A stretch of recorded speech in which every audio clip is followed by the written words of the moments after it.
We're live, and today we're talking about Lords of Waterdeep. Yay! And at the moment, I'm here with Robert and Tony. We have two more friends joining us as soon as they arrive. Let me just once more just see if I can get Linda, and then we'll start.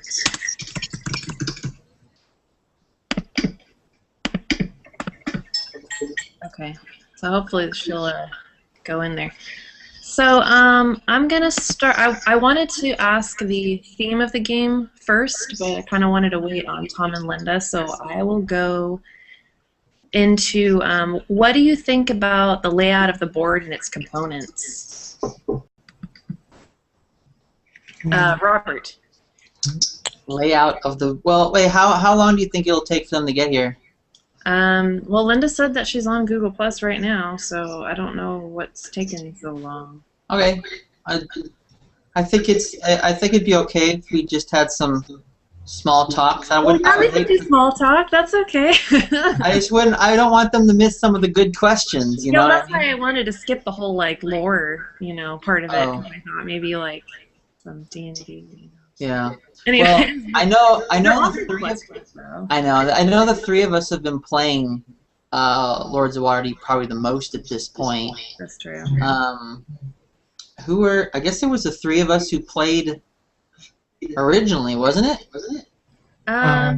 I think so. I think we all played for the first time.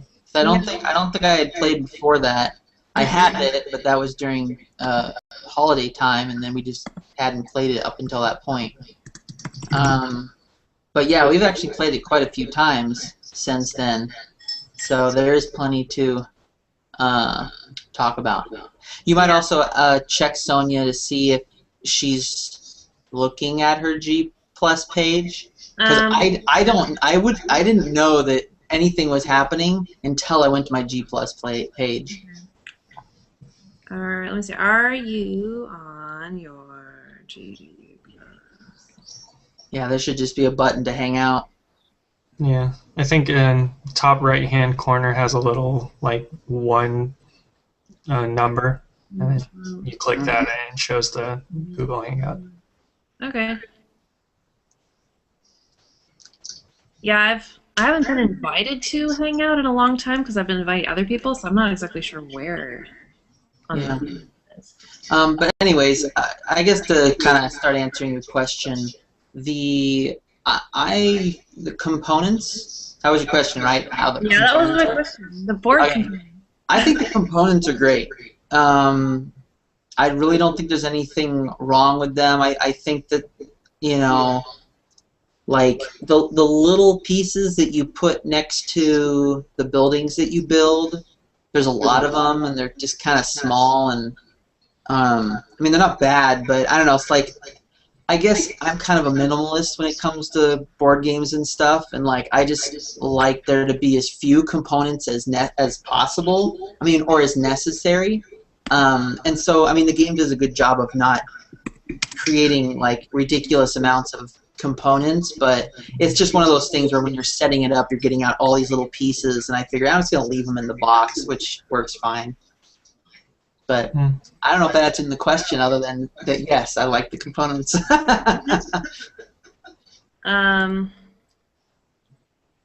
Okay.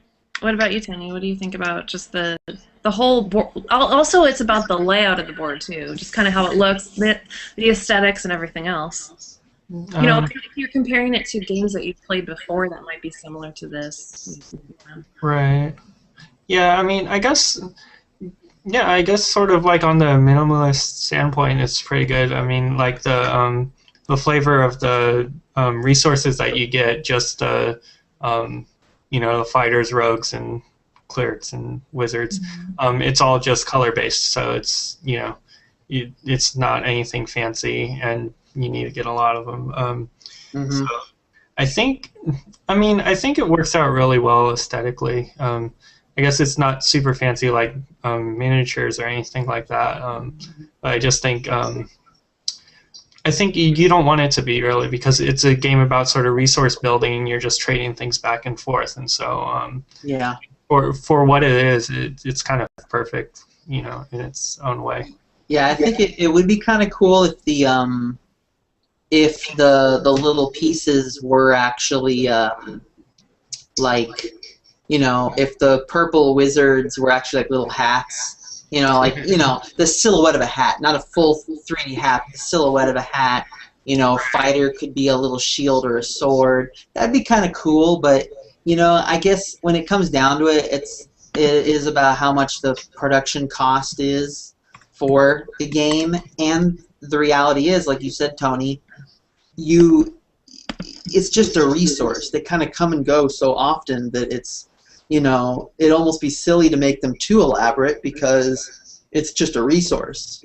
So yeah, it's not necessary, but it would be kind of cool. Yeah.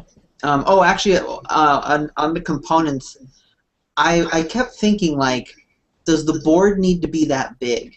You know, because you work with a lot of these little spaces, and it's a worker placement, so you're putting your guys in all these different locations, but there's a lot of space that you just don't need.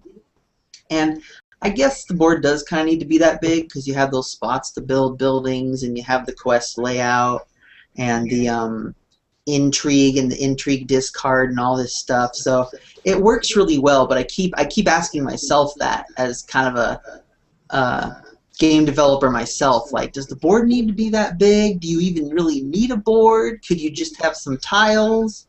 So, but I think I still think it's all really nice. It's just questions I ask myself. Yeah.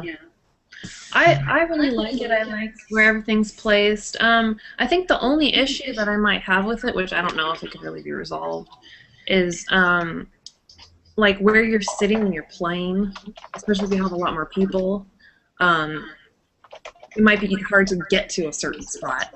But that's really just like, you know, make it square. I don't. That's kind of just maybe for convenience purposes, but other than that, I really like that they have the quest at the top. I really like all the different stations and all the different places for buildings and everything like that. There's just a lot of stuff to do on it and to choose from, and it's really interesting. I really like the way the game looks. As soon as I opened it, I was excited. So. Yeah, and actually, to give everyone an idea, I received the game as a gift for the holidays, and honestly, and this will lead up to a question later, I'm sure, but when I saw that it was a Dungeons and Dragons board game, my first thought for any game that's based off of an IP is, I'm like, oh great, it's going to be a crappy game, based on a popular world. And I mean, I guess I should have known better because it is Dungeons and Dragons, which is a game, so it should translate well. But I'm always hesitant to that. I'm always thinking, it's like, oh, okay, they're just going to sell it on the fact that it's a Dungeons and Dragons game, but it won't actually be a fun game. Mm-hmm. And honestly, the theme or the fact that it's based on Dungeons and Dragons, I mean, I'm not a huge Dungeons and Dragons person. I don't know a lot about it, and it almost didn't matter because the game was very fun and engaging. They could have used a lot of different themes, and I was just glad to see that they did. They actually made a good game. And had a solid theme to skin it with. Right. One moment, when I invite you guys on there, what page are you on when you get the invitation? I just go to the home, just the home stream. Yeah. The home page, in the top right-hand corner, a little orange box will show up, it'll say 1, and it's sort of like you click on it, and then it'll show that you've been invited to hang out. You might also make sure that they actually are following Uncharted Interactive. Oh, right, yeah. Because the first time I had that problem, when I wasn't following Uncharted, it wouldn't show up. And the way I join is on my main feed, it'll say Uncharted Interactive is hanging out, and then it'll have a button that says join. Okay. So if they don't see that, then they may not be getting the message. Okay. Yeah, so if they join the... Do you have like a water thing right in your room? Yep. Like a little I put my water right next to me. like Do you also have like a mini fridge? a mini fridge. Now, water container's a lot cheaper than a mini fridge. Yeah, no kidding. I was thinking like you'd have almost everything to not have to ever leave. I know. Right. Yeah, you just need a toilet in the back. Yeah. But yeah, toilet chairs. Sorry. if they're following it, it'll pop up on their home stream. Okay. Yeah, I thought they already were. I should have gotten her earlier on, but Yeah, that's okay. well, we'll just continue with what we're doing, and then hopefully they pop in at some point. Yeah. And if they don't, oh well. Let's see. Okay, so I'm going to skip around here. What did you think about the Lords of Waterdeep and all the hidden agendas that they had? Like how that played into the game? Since it's Lords of Waterdeep, I might as well get on with that one. I guess for me, I think it was a really interesting way to sort of, I wouldn't say force, but encourage the strategy of picking certain quests. So you're really, getting to experience a different strategy each time. So I liked it a lot. I mean, even though it's supposed to be secretive, over time you sort of get the feeling of what other people are doing for the most part, because they're getting all the Arcana quests, they're getting all the Warfare quests, and it sort of becomes obvious. But I think just gameplay-wise, for getting you to move in a certain direction, it really helps the replay value of the game, because then each time you get a different Lord, you're doing something different. So I liked it. Yeah. Oh, go ahead.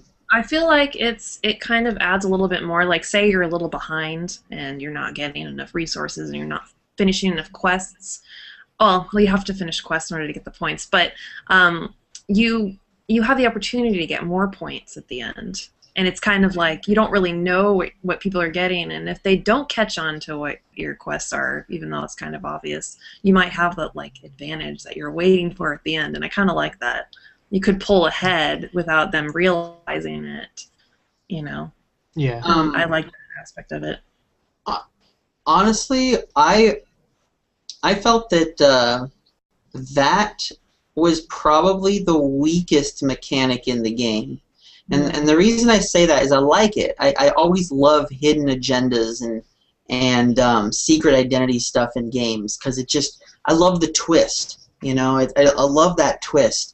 But the reason I felt it was weak was that I felt like most of the time everyone was able to get quests that contributed to their Lord, and just to it was one of those things where I felt like rarely did I see anyone get oh hey oh yay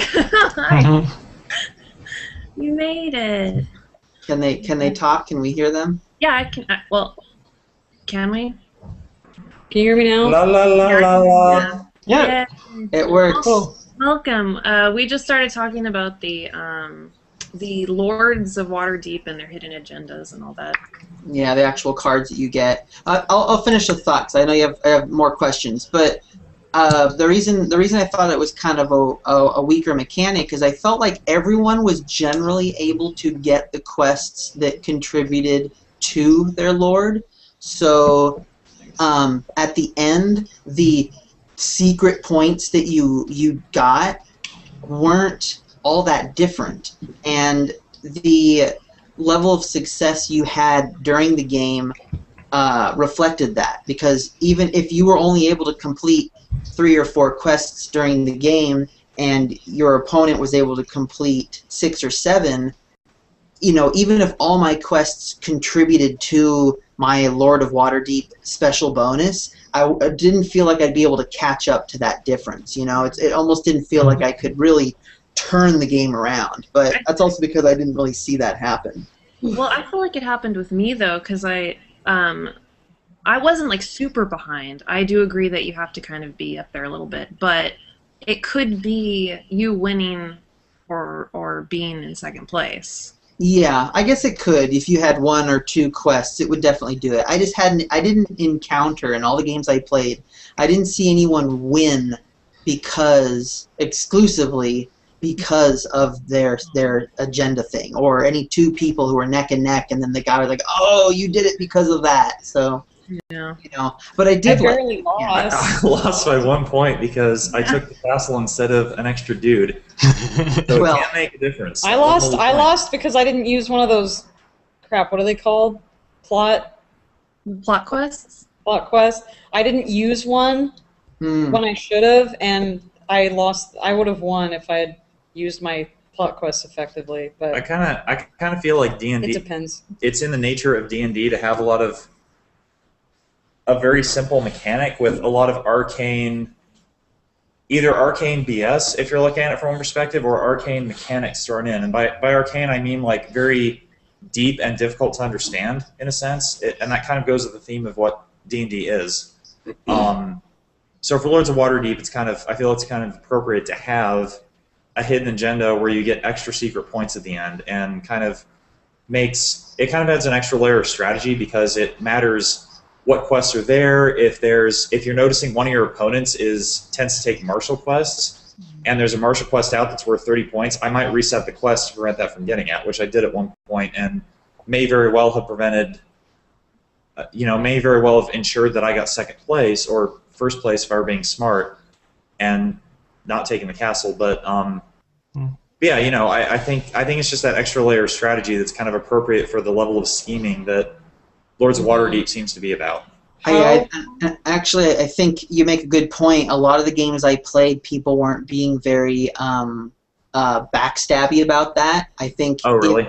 If you were playing a game where people were actually trying to deny people quests, or quests that they think are going to contribute to their Lord of Waterdeep, I could see that being a bigger factor.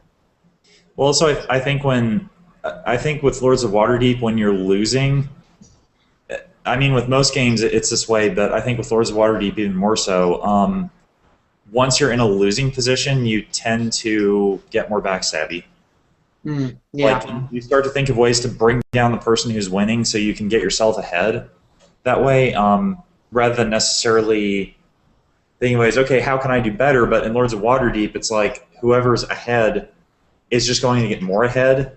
If all you're doing is trying to race them, you're not going to win, because they have a lot of advantages on you at that point. At that point, you kind of have to start thinking of ways to disempower them, in a sense. But I don't know. Maybe I think you have to have very civil players. How long has this game been out? Let's find out. Let me see where the little thingies on the thing. Board Game Geek, here I come. I get to it first. Shouldn't it be on this 2012? Also, you left this here. What is it? How it's not? It's one of the gold. No! 9! I'm going to give it back to you, but yeah. I think it's 2012. It says it on the cards. Really? Yeah. I think it's Oh, pretty. wow. Yeah. There's another game that was kickstarted by that webcomic, Order the Stick, and they also do that thing, which is, secret agenda, that depending on which monsters you kill and keep in your stack, if you have certain types, then they give you extra points at the end of the game. I guess it's a common theme, maybe, with like D&D type. Well, I know Incidents. Lords of Waterdeep, they categorize it as a Euro game, and so there's a lot of qualities of the game that are similar in other Euro games, and that particular thing is maybe one of those qualities. I'm not entirely sure myself, but that might be part of it. Wow, it's not actually telling me. I think it's 2012 because also I think it was Tom Vassell when he did his review on it. I believe he was saying that it was one of the best games of 2012. Yeah. And he said, I know it's kind of into the year, so I think that's probably it. Yeah, I think you're right, because it says 2012 here. It doesn't say what 2012 means, but it says Lords of Waterdeep 2012, so that's probably it. So we're up on our new games, I guess. Yeah. Oh, so there's one question I was holding off waiting for Tom to come into Oh. this because I know he knows more. Sure. I about know some I things. do, but I'm trying to I don't know find. much. Don't know. um, 3/20/2012, by the way. let me see. Thank you. So, almost a year ago. My Very first question professional. was going to be, Totally. what do Sorry. you think about the theme of the game and its fit in the D&D universe? Do you feel it played a role in the game, or that it was there for aesthetic reasons? It was That's a good different. question. Well, the other thing is this is specifically Forgotten Realms. Yeah. Yeah. Yeah, rather than D&D, it's specifically that story. Well, D&D doesn't have a theme. Greyhawk is kind of the implied default theme of D&D because that's where Paylor and Nerul and the Mordenkainen and all those and Bigby and all those characters come from is the Greyhawk campaign setting, and that kind of through second edition and third edition kind of became the default implied setting. Because in original D&D there really wasn't a theme. It's like a cleric was just a cleric Yeah, and standalone. And the only reason you'd have any cohorts is if you'd only have one, but in this case it's like you're basically like a general acquiring resources and going into battle and running everything, whereas in D&D you're usually just out for yourself. well, you're not. I mean, maybe you're a general, but maybe you're a merchant politician. And what I felt that is a very good question because D&D kind of blurs the line heavily between theme and game because a lot of the game, I feel like a lot of the gameplay is so dependent on theme. Because when you break it down, it's just you're rolling dice and doing damage or reversing damage, and you modify the kind of rolls you modify the roll you're doing and the amount of damage you do and how difficult it is to hit you. And you divide this up into character classes. So rather than saying, okay, well, I'm going to be this much harder, I'm going to have this much more hit points, this much less am I to hit, yada, yada, yada. Instead of saying that, you say, okay, I want to play a barbarian with a great axe instead of I want to play a rogue with dual knives to sneak attacks, So anyway, I think the theme and the story play a big role in the gameplay of D&D because it's a role-playing game. You're playing a role, you're playing a character, and they have classes in there to help you do that. Do you In think Lords of that Waterdeep, your lord is a character, though? I mean, even though you're not like creating the character, would you say your lord is sort of your character? I mean, you could take it No. further, Well, I don't Oh, think you don't know who it is now that I think about it. Never mind. I also think the question may be a little simpler than that, and that is just simply if you're familiar with the Waterdeep story, lore, whatever it is, do you feel like it was necessary for the game to be based in that, or if it was just a gimmick? Like, would it have made any difference? Did it enhance the experience? it could have been based in Venice in the 1400s, and it could have been the identical game with obviously instead of mages you'll have like scientists or alchemists or whatever, but I feel like it could have been the exact same game, just reskinned. So yes, to answer your question, kind of what Linda was saying, I think it was a bit of a skin thrown on top of more generic social roles that so yeah, I feel I never felt like a half-drow mage who was repenting and did this by manipulating arcane and divine factions. I never felt like that character. I felt like just a generic merchant manipulator politician who was gaining favor and power by doing various things throughout the city. But and when I completed a quest, it was like, okay, I didn't actually shut off the doorway to whatever the god's name was, realm, and gain this many quest points. I just did stuff and gained quest points. Yeah, I facilitated something and got points for it. It was kind of grinding, but so yeah, I feel like the theme of the story didn't play that much of a role in the game. This kind of reminds me, actually, we're not talking about movies, but it reminds me of something my friend our mutual friend would always bring up, where in her opinion a good movie was any movie where the characters' genders could be swapped and it wouldn't make a difference. Oh yeah. Like in terms of the actual way the characters portrayed. I don't necessarily agree with that in regards to game, like a board game. It kind of depends on the game, whether or not the content, I guess, or the, what would you call it? I don't know, the stuff you kind of lay over the top, if that really matters or not. Mm-hmm. Because when it comes down to it, I mean, you could reskin it any way you want. It'd be the same game, but the question is, would it be as fun? I don't know. Yeah, and I think that was the question, is if the Lords of Waterdeep theme actually enhanced that experience. I mean, well, coming from someone who is not familiar with that world, actually I wouldn't have even known it was Dungeons & Dragons at all had I not seen the little Dungeons & Dragon logo on the box. But personally, like, it didn't make a difference to me, and I still really enjoyed the game. Yeah, honestly, that's good, actually. I don't know as much about Forgotten Realms as I do Greyhawk. My sister got a game she was really excited about over Christmas that we played, and I even brought up the question to her, like, is this the kind of game that's only fun if you already know about this webcomic? Yeah. And she was like, no. And her boyfriend and I were kind of like, well, you're saying that as someone who's read the comic, and we haven't read it, so, or at least I haven't. He probably has. But it was just interesting, because it's like. But I actually enjoyed the Lords of Waterdeep, despite not knowing anything about that universe. I thought it was pretty solid, and it wasn't like, I don't know. Well, never mind. Here's a Doctor Who game. You're probably not going to enjoy it. I just hate games. I hate games where they just use it as a vessel to be like, oh man, this is so cool. Reference to blah, Yeah. You guys Except Munchkin does it kind of cutely, I guess. Opus Dei is a great example of a terrible game. Wow. That relies purely on its skinning and its theme. I hope we're not getting too far off. But anyway, it is an interesting discussion.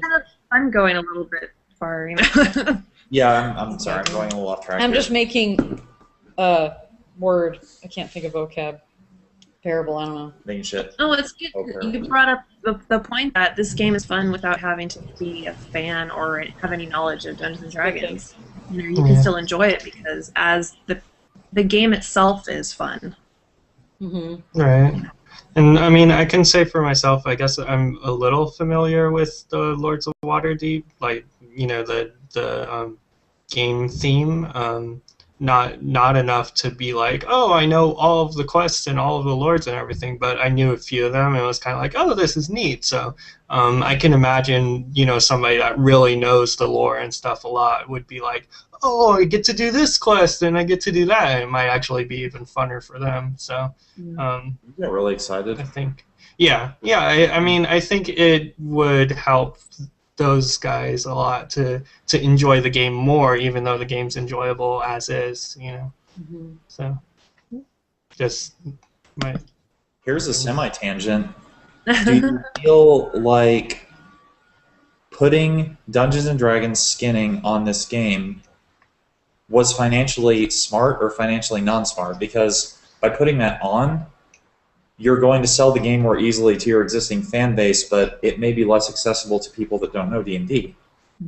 However, well, do you think that's maybe a concern? My short answer to that, because I was actually going to say something, is I wouldn't have bought this game if... Oh, right, because it was a gift. Well, yeah, it was a gift. I would not have bought this game because I would have looked at it and said, oh, a board game based on D&D. Nice try. You're not going to trick me. Into buying a crappy game with D&D on it. Yeah. But I also know that there are more people out there who see it and go, "Oh, D&D! I'm going to buy it because I love D&D." And I think I'm weird in that way, but maybe more people are like that. No, I understand. I do that for a lot of things. Yeah. When I go out for a game like you, Robert, I usually will look at a review or something or watch somebody playing it or whatever before I get it. So I guess I don't really necessarily respond to something based off of it saying D&D or whatever the theme may be. But I would say on a large scale, I would say it was probably financially a good idea to put D&D on it to get those fans. Yeah, it's like a guaranteed sell. I guess it's sort of like, I think maybe the board game genre people in general have a majority or more people are in favor of D&D than against it. So in that case, I mean, that's just what I'm guessing. But if that guess is correct, then it was probably, financially better. Financially better, because if you're going to sell, like, how much did it cost? Like $40? I don't know. I don't know. It was a gift. I'm throwing, that's a Probably question probably I shouldn't say. 450. Yeah, if you're going to make a game that costs that much, you better be pretty confident that your, target audience is going to pay that amount of money for that experience. And Well, I also think the difference might also be that, like, I believe the people who produced Dungeons and Dragons were behind this. It wasn't like another board game company bought the license, because that'd be really expensive to do. But if the company already owns that IP, why not utilize it? People do love it. People do like it. They can actually benefit from that. So I mean, they own it. Tony! I'm going to ask a question that Tony really wants to answer right now. So No, as soon as he sits down, as soon as he puts the headphones on, no, we're say, done. what do you think, Tony? As if we've been having a whole conversation. Okay. Well, Because that's exactly how it would be. So just FYI, I need to leave really quick to move my car. So oh, okay. Okay. a couple minutes, not too We'll long. just have the best parts while you're out. Fine, I'm just leaving. No. Okay. Well, I'll just ask like just a generic question, and that'll keep us on going. Let's see. What was your favorite part of the game, and what was your least favorite part of the game? favorite part. I liked managing the resources, but I hated that there weren't enough fighters. I liked manipulating things, using what little influence I had to push and pull things in just the right ways, because I like knowing in certain ways what somebody implicitly wanted, and using my little influence, just pushing things ever so slightly so I'd block them off from this one option. And that was always interesting, because it kind of, I don't know, there's something very, maybe I'm just a manipulative person deep down inside, and I like doing this, but just being able to have that much influence with so little power, I felt very much mimics what politics is like, in a way, and that was a fun part for me. And then obviously completing the right quests or gaining the right quests, and adding points up at the end. And actually, my favorite part of the game was, and maybe Robert, you were there. Were you there when we played it? Maybe. Yeah, you were there. When you were at, it doesn't matter. What was the thing? Maybe I'll tell you I saw it or not. Oh, it was a thing at the end where I was like, okay, I can either, this is my absolute last move, I can either gain the castle or gain a man. Oh, yeah. I'd just be, all right, I'm going to be awesome and gain the castle, but watch, I'm probably going to get the castle and be below James by 1 point, and that turned out to be true. Yeah. Because I gained the castle instead of a man, I got second place by 1 point instead of tying with James for first. Yeah. I thought that was hilarious. My least favorite part of the game was the castle wasn't worth anything. Yeah, I know. House rule. House rule. Well, I wasn't. Castle James breaks wasn't ties. retcon, but I don't retcon. That's not how I roll. Oh, yeah. But let me think about it for a minute, and I'll come up with a least favorite part. Let's see. My favorite part of the game, I like the game as a whole. I really, really like the game. My favorite part is probably just the fact that almost every game I played, it was very uncertain who was going to win. Even though there was times where someone was so far ahead, you think, I'm never going to catch up, someone always managed to do it. And even the first game we played with Tony, he was at the very, very end, he was in last place. He was so far behind us, and he actually turned it around and won. And I love that stuff. I don't even mind losing in those cases because I'm like, you deserve it. That was awesome. Yeah. So that's what I really love about the game is the fact that I have not encountered a situation where I or anyone else was just so far behind that you're just waiting for the game to end. Also, like D&D, I think that it adapts itself well to a variety of play types. Like in D&D, you're like, okay, I just want to wreck things and do as much damage as possible, as simply as possible. Okay, be a fighter with a greatsword. I want to use extreme tactics and thinking and planning to manipulate things to my favor. You should probably play a illusionist wizard. And similarly, I think Lords of Waterdeep adapts itself well to a variety of playstyles. So if you're the kind of person that likes gathering a lot of resources and making really blunt, powerful attacks on things, that's good. You're going to complete a lot of quests. But then if you're somebody who's more of a manipulator / strategizer, you're going to pull up near the end and get ahead very quickly. And I feel like that's one of the game's strengths is many styles of playing. You don't suck at the game if you're a certain kind of player. You just have to play it differently and realize what that means for you. Yeah. Whereas chess, if you're a blunt strategist in chess, it's over. You're not going to win because if the other person has any kind of long-term strategy or ability to think 4 turns ahead, you've lost. You're not going to win because you're not going to be thinking as far ahead as them. But this game is more well suited to a variety of play types. Anyway, and I think my least favorite part, which really isn't a big deal at all, is I wish there was. I kind of wish. Basically, I wish there was more. And this is going to sound weird because it's almost completely not true. I wish there was more player interaction, and I think what I really mean by that is like trading, working together, stuff like that. I mean, and the reason that's really kind of not the best way to put it is because there are lots of ways you interact with players. You can block placement on the board, by putting a piece someone wants to go. That totally messes people up. Using intrigue cards that allow you to give stuff, or not give, but you allow other people to also gain resources is interacting with other people. The buildings are interacting with other people. So there is that. Though. Right.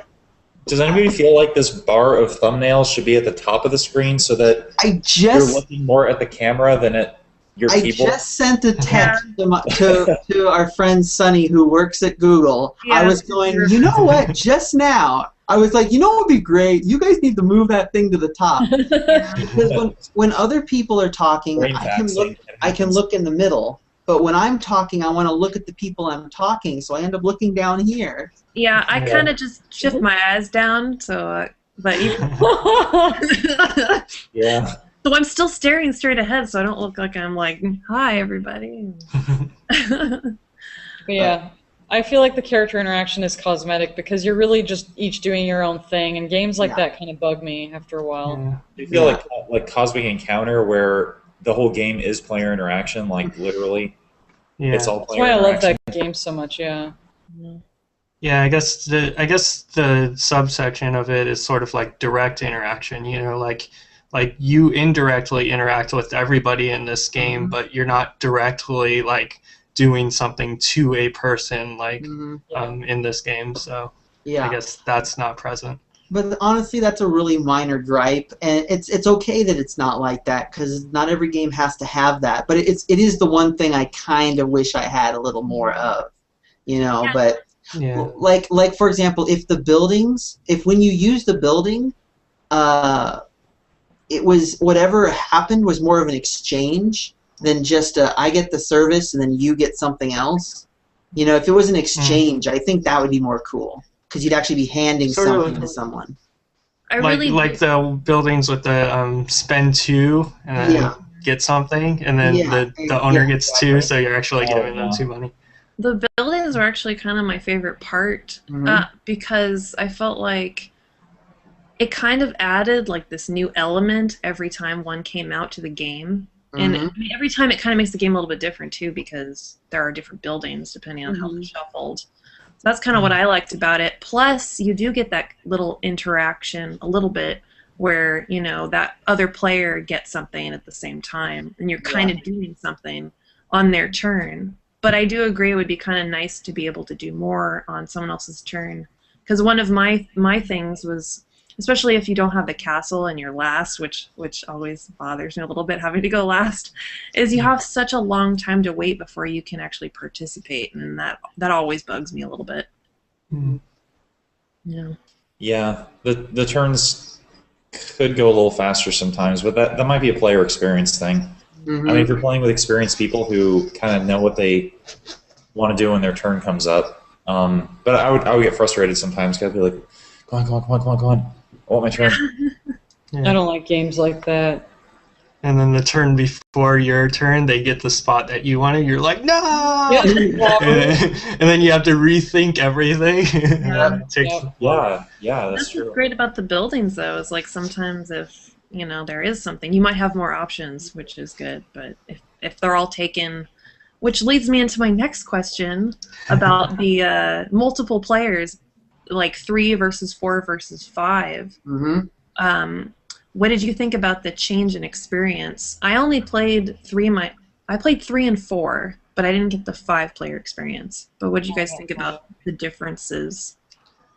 I played I played with 3 players. I played with 4, and I played with 5 once. And 3 was pretty quick, especially the way the game's set up with rounds. 3 was pretty quick, especially once we all knew what we were doing.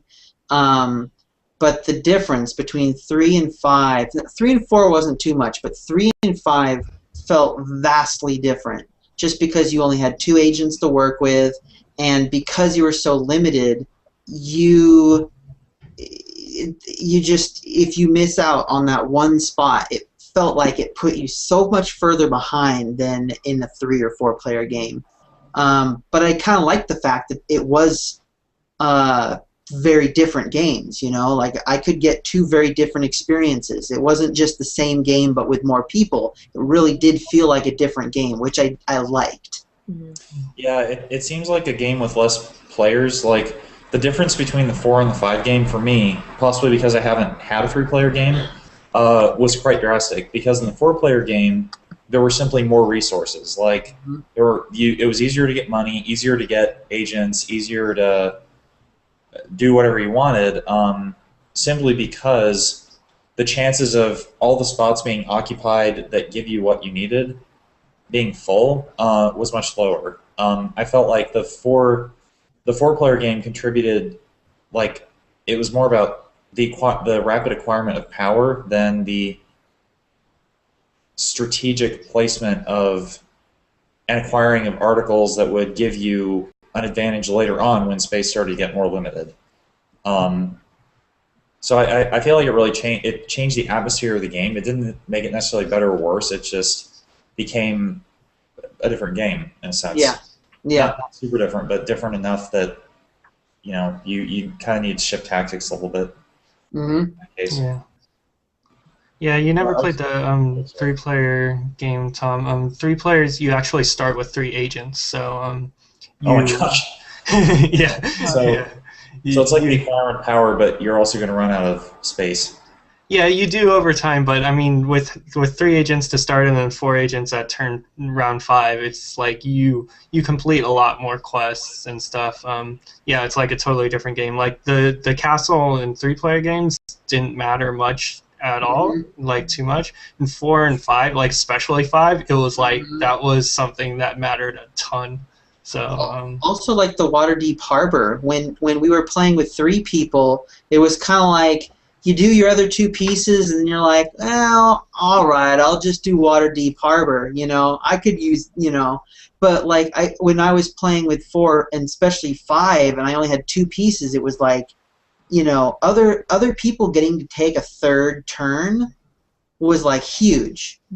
Something, okay, I could put 2 agents down to get resources. Or I could put them in the Waterdeep Harbor and play a intrigue card and get another action, maybe for more resources, but maybe not because everything's taken up. It became so much more important, that one little extra turn. So yeah, it was cool.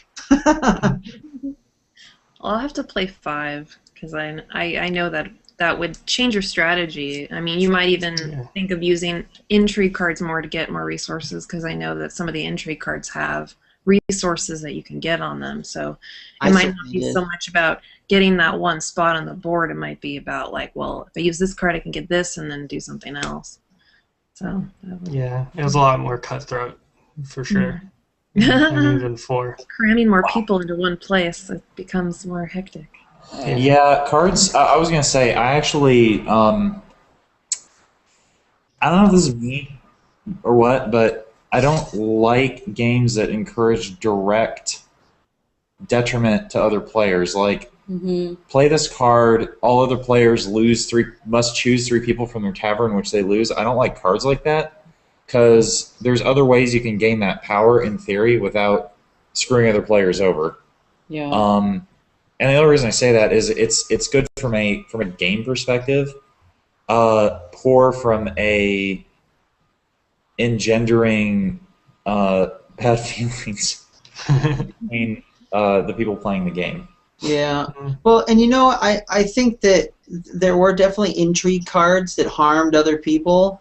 And while they were effective, I felt like they were fairly minor, but they did multiply quickly with more players. Like in a 3-player game, those cards where it was like everyone can has to discard a cleric. Anyone who doesn't, you get 2 money. Yeah. So in a 3-player game, it's like, okay, you got 4 money. In a 5-player game, you're getting 8 money, and that's almost like, whoa, that's a big deal. Yeah, getting 3 people at once is like ridiculous.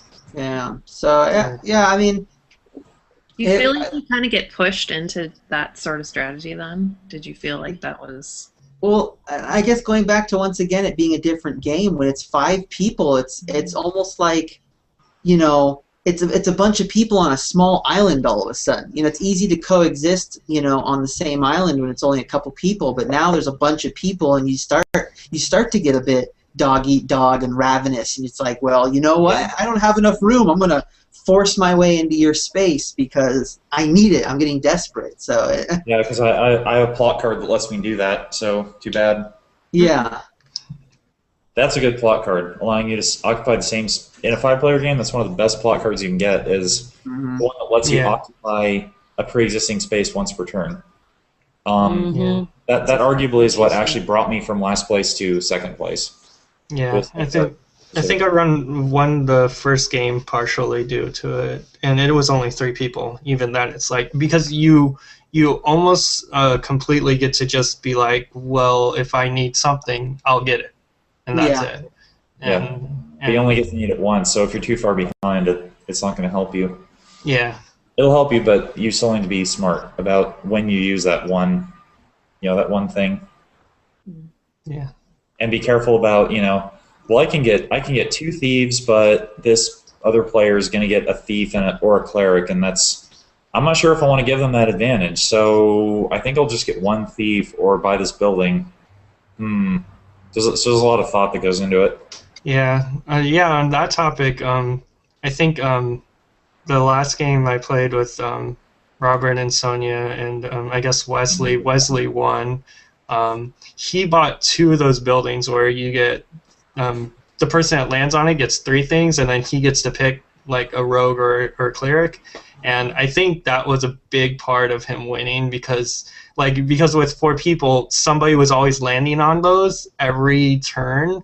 He just was getting so much free stuff that I think it just took him off. Yeah, when you need to open up more places for people to go to because there's more players, then you can take that advantage of those extra resources. So right. That might be like for like a 5-player game, getting the buildings and using the intrigue cards might be the strategy, instead of like trying to. Well, you're going to get quests anyways. You're going to finish quests, but maybe not focusing so much on just getting those single things for the quest. Right. Yeah. Over time, the buildings will probably get more stuff for you than landing on one of those spaces. Personally, when I think about it, I think when I've played this game so far, I've pretty much been kind of playing, focusing mostly on my own affairs. Where I think that next time I play, especially because all of us will know how to play, I think I'm going to open my strategy up to countering people more. Because I think if you get a good offense, you might really be able to gain the advantage. Because if everyone's just kind of playing by themselves, which you can do, I guess it may all just come out kind of even, and someone will get ahead. But if you're actually actively countering, it might actually make a big difference. So watch your backs. Well, I got on your case that last game when you had me going last every time. So my strategy was to go after you. Yeah, but I didn't do that. I didn't do that because I was trying to make you last. I was doing that because I was making myself first. You were just a victim of circumstance, and you took it out. You took it out on me like you do in every game. I'm leaving. No, he's gonna come and get me. I'm over here. You're gonna see me. I'm gonna be like pulled out of the screen and off frame, yeah. In the background. Robert takes over. It's all his thing now. What did you think about the plot quests versus just the regular quests? I know there's a lot of cool extra things for those. I liked them. I wish there was more of them. Yeah, I liked that they added more dimension. It seemed like there were. Was there just like one for each type, or was there just a couple for each type? I think there was a couple for each type. I think Arcana may have had the most, to be honest. I think the trade-off with Arcana was sort of like, I think there were more plot quests there. I'm not 100% sure, but when you have a plot quest, usually they give you less victory points, if any. There was one that had 0 on it that I wasn't even sure what I wanted to do. I think the one where you get an extra agent, I think that one doesn't give you any victory points. Yeah. That sounds like something you do at the beginning. Yeah. When you have more stuff and you're not so worried about points. Yeah, plot quests in general, I think, the earlier you finish them in the game, the better they are for you over time. If you finish them later, then they can't do as much. So, yeah. As long as you remember to use them. Right, yeah, that's true. Yeah, my first game I had like 4 or 5, and I know I missed like quite a few triggers because of that. So. Or even the opportunity. I had a few of them where it was like I had to go to a certain spot, and I didn't really have the need for it, so it really wasn't a bonus. I thought, oh yay, plot quest, and it didn't really do anything for me in the end. But most of the time I think they do, though. It just depends on which one you get. Yeah. We have like 6 minutes left. I usually go for like an hour. What was my... I always ask, would you recommend this to other people to purchase, play, whatever? Yeah. Yes. Yeah, definitely. Absolutely. It's a good, clean, fun game. It's pretty easy to pick up. No, it's D&D, it's evil. I like the replay value of it. I think that's the selling point, I feel like. It's like some games where you might play it a couple times and then get bored of it and not really want to, or put it down for a long time, but I kept playing it several times and then watching it being played, and I wasn't bored, or I didn't not want to play.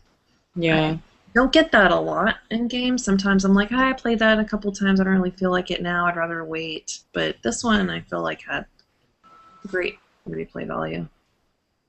Yeah. Yeah, I mean, I think one of the things that that adds to that, I guess one of the strategies I tried in an earlier game was just to try to sift through the quests and get the specific ones that I wanted.